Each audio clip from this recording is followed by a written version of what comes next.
नमस्कार साथियों, इस सत्र में मैं आपके साथ कक्षा संवाद के भाषिक आयाम विषय पर चर्चा करने जा रहा हूँ। कक्षा में अध्यापन के दौरान हम शिक्षक जब विद्यार्थियों के साथ बातचीत करते हैं तो वह बातचीत कई अर्थों में हमारे लिए उपयोगी होती है। कक्षा का यह संवाद हमारे लिए विद्यार्थियों की भाषा में सुधार और भाषिक दक्षता के विकास का अवसर देता है। शिक्षण चाहे वह गणित का हो, विज्ञान का हो, भाषा का हो, हमारे लिए एक ऐसा अवसर है जहां हम विद्यार्थियों की भाषा में सुधार का कार्य कर सकते हैं। यह हमें एक ऐसा मंच प्रदान करता है जहां अध्यापक अपनी भाषा को विद्यार्थियों के स्तर के अनुकूल परिष्कृत करता है।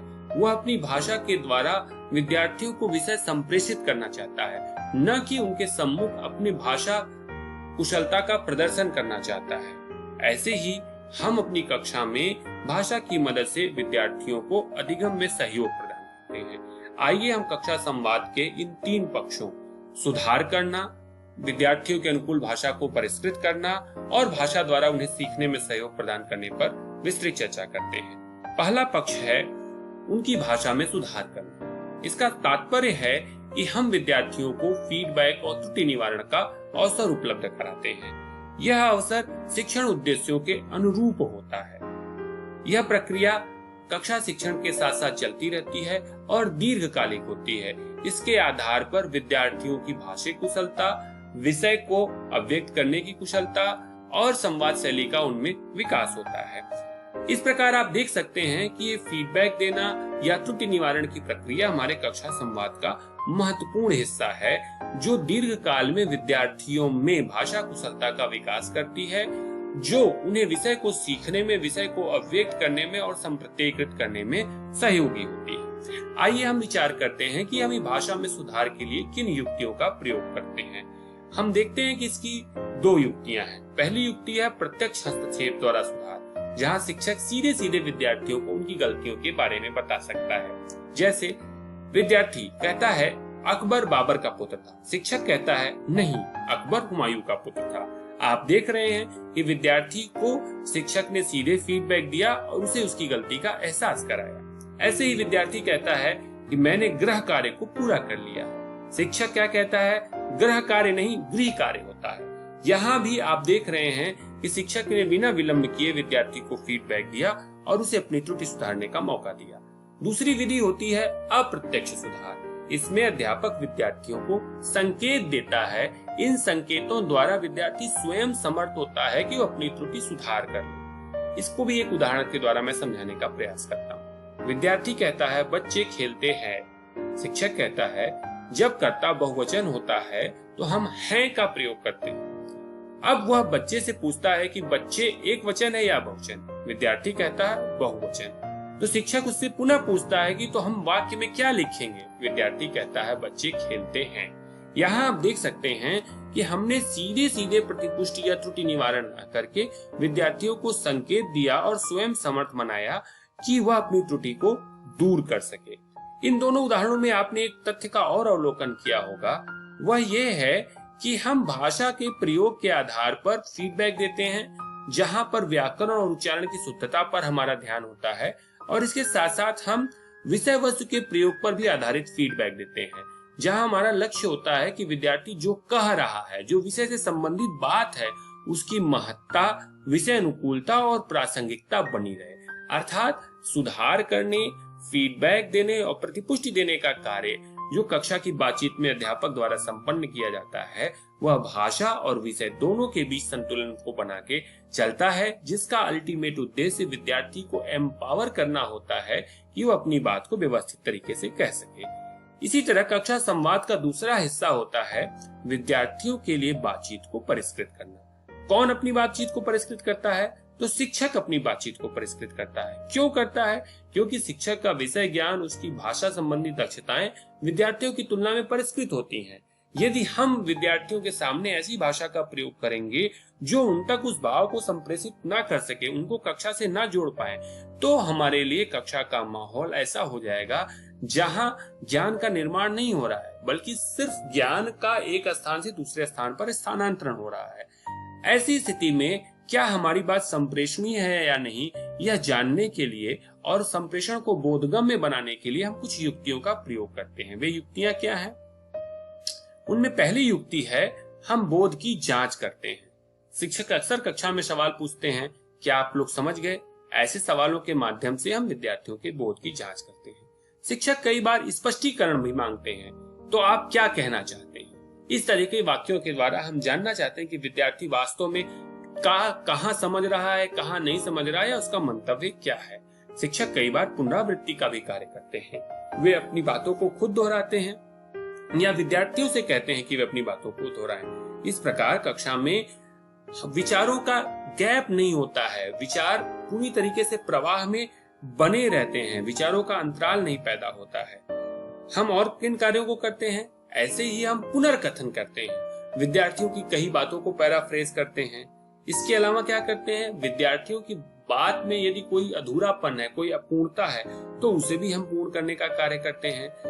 हम एक कार्य और करते हैं, यदि विद्यार्थी ने किसी बात को कहा है और हमें लग रहा है कि यदि उससे किसी पूर्व ज्ञान को जोड़ा जाए और वह अधिक बोधगम्य हो जाएगी, तो हम विद्यार्थी के पूर्व ज्ञान का भी वहां पर उल्लेख करने का कार्य करते हैं। हम शिक्षक अपनी बातों को विद्यार्थियों के स्तरानुकूल बनाने के लिए किस प्रकार से परिष्कृत कर सकते हैं, आइए हम इस पर भी थोड़ा विचार करते हैं। एक तरीका तो यह है कि हम सरल और प्रवाहपूर्ण भाषा का प्रयोग करें, अति मुहावरेदार और लाक्षणिक प्रयोग से बचें। हमें व्याकरण और उच्चारण की शुद्धता पर भी ध्यान देना चाहिए। ऐसे ही हमें ध्यान रखना चाहिए कि हमारे वाक्य छोटे और बोधगम्य हो।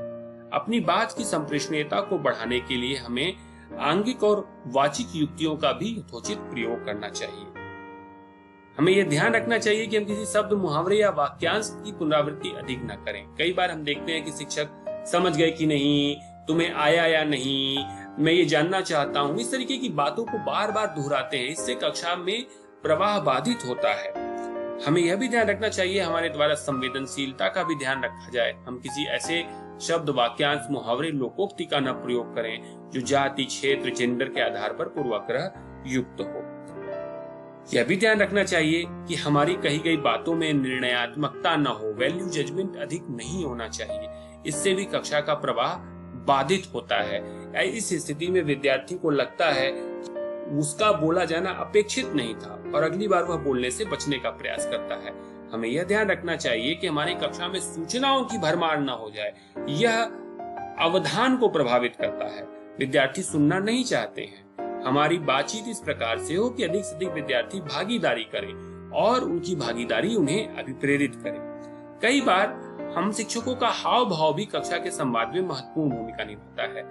इस कारण हमें ध्यान रखना चाहिए कि कक्षा में हमारा हाव भाव ऐसा न हो जो हमारी अन्य अनिच्छा को व्यक्त करे। विद्यार्थी को हमारे हाव भाव से लग जाए कि हम उसको नहीं सुनना चाह रहे हैं। हमें विद्यार्थियों को सुनने का प्रयास करना चाहिए और कुल मिला के हमें अध्यापक द्वारा कक्षा में भाषा के प्रयोग का एक मॉडल दिया जाना चाहिए जिसे विद्यार्थी अपना सके, जिससे नए शब्दों को, संप्रेषण की शैली को वे सीख सके। भाषा प्रयोग से संबंधित तीसरा पक्ष है विद्यार्थियों को भाषा द्वारा सीखने का अवसर उपलब्ध कराना, जिसे हम स्कैफोल्डिंग करते हैं।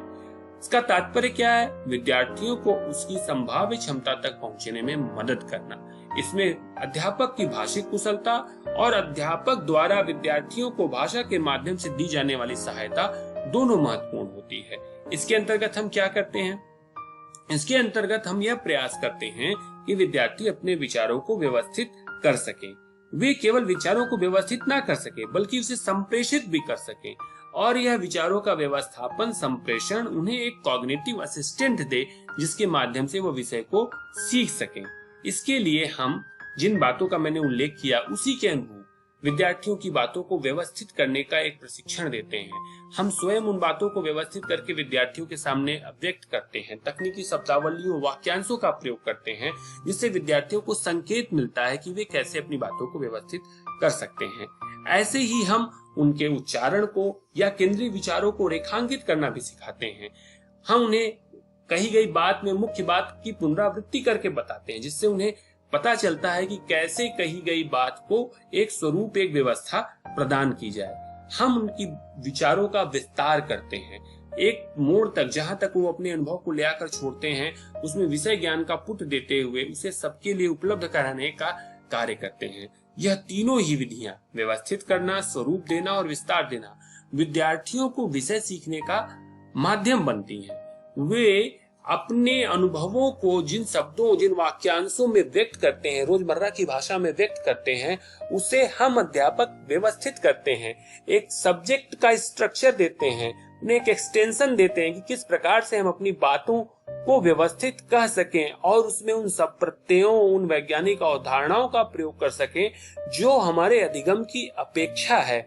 यह कार्य भी भाषा अधिगम, भाषा संवाद का महत्वपूर्ण पक्ष है, जिसका हम अध्यापकों को ध्यान रखना चाहिए।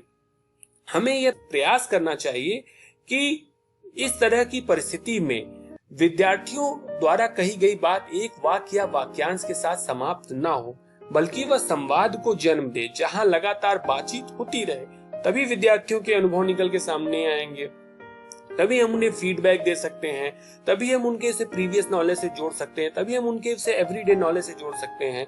हमें यह प्रयास नहीं करना चाहिए कि कितने जल्दी संवाद समाप्त हो और हम ज्ञान उड़ेल दें। हमें प्रत्यक्षतः ज्ञान का हस्तक्षेप करने से बचना चाहिए और विद्यार्थियों द्वारा कही गई बातों को, बातचीत को, संवाद को आधार बना के व्यवस्थित करने, स्वरूप देने और विस्तार देने का कार्य करना चाहिए। ऐसे ही हमें क्या करना चाहिए, जो हमारी कक्षागत प्रक्रिया है वह विद्यार्थियों के अनुभव, समझ और भाषा का संवर्धन करे। अर्थात हमें केवल अपनी समझ नहीं व्यक्त करनी है कि हमने अपनी समझ, अपना ज्ञान, अपनी भाषा संबंधी दक्षताओं, अपने कठिन शब्दों के प्रयोग के ज्ञान को वहां प्रदर्शित कर दिया, बल्कि हमें यह प्रयास करना है कि हमारे द्वारा ऐसी युक्तियां अपनाई जाएं जो विद्यार्थियों की भाषा को परिमार्जित करें, जो विद्यार्थियों के लिए बोधगम्य हो, जो विद्यार्थियों को सीखने में सहायता प्रदान करें और उन्हें कक्षा में आगे आने का मौका दें। हमारा लक्ष्य यह है कि हम विषय को संदर्भानुकूल बनाएं। संदर्भानुकूल बनाने का तात्पर्य क्या है? हम विद्यार्थियों की भागीदारी को बढ़ाते हुए, उनके उदाहरणों को लेते हुए, उन तक अपनी बात को पहुंचाते हुए, उनकी समझ की जांच करते हुए इस प्रकार का माहौल बनाएं जहां पर विषय और संदर्भ मिलकर ज्ञान के सह निर्माण का अवसर दें। न कि ऐसा हो कि हम विषय के कठिन तकनीकी शब्दावलियों का प्रयोग करते हुए एकालाप करते रहें और लगातार अपनी बात रखते रहें, बल्कि हमें विद्यार्थी की भाषा और विषयगत त्रुटियों का निवारण करते रहना है। विद्यार्थियों तक अपनी बात पहुंचाने के लिए अपने संप्रेषण को परिमार्जित, परिष्कृत करते रहना है और उन्हें भाषा के माध्यम से ऐसी संज्ञानात्मक सहायता प्रदान करना है जिससे वे ज्ञान का निर्माण कर सकें। हमारे कक्षा के भाषिक संवाद के यह 3 प्रमुख आयाम हैं। पहला, त्रुटियों को दूर करना। दूसरा, भाषा को विद्यार्थियों के अनुकूल सरल बनाना, परिष्कृत करना। तीसरा, विद्यार्थियों को संज्ञानात्मक सहायता प्रदान करना। और इस प्रकार से कक्षा का संवाद विद्यार्थियों के लिए विषय ज्ञान को संदर्भानुकूल बनाने का कार्य करता है। मुझे विश्वास है कि यह व्याख्यान आपके लिए लाभप्रद सिद्ध होगा। धन्यवाद।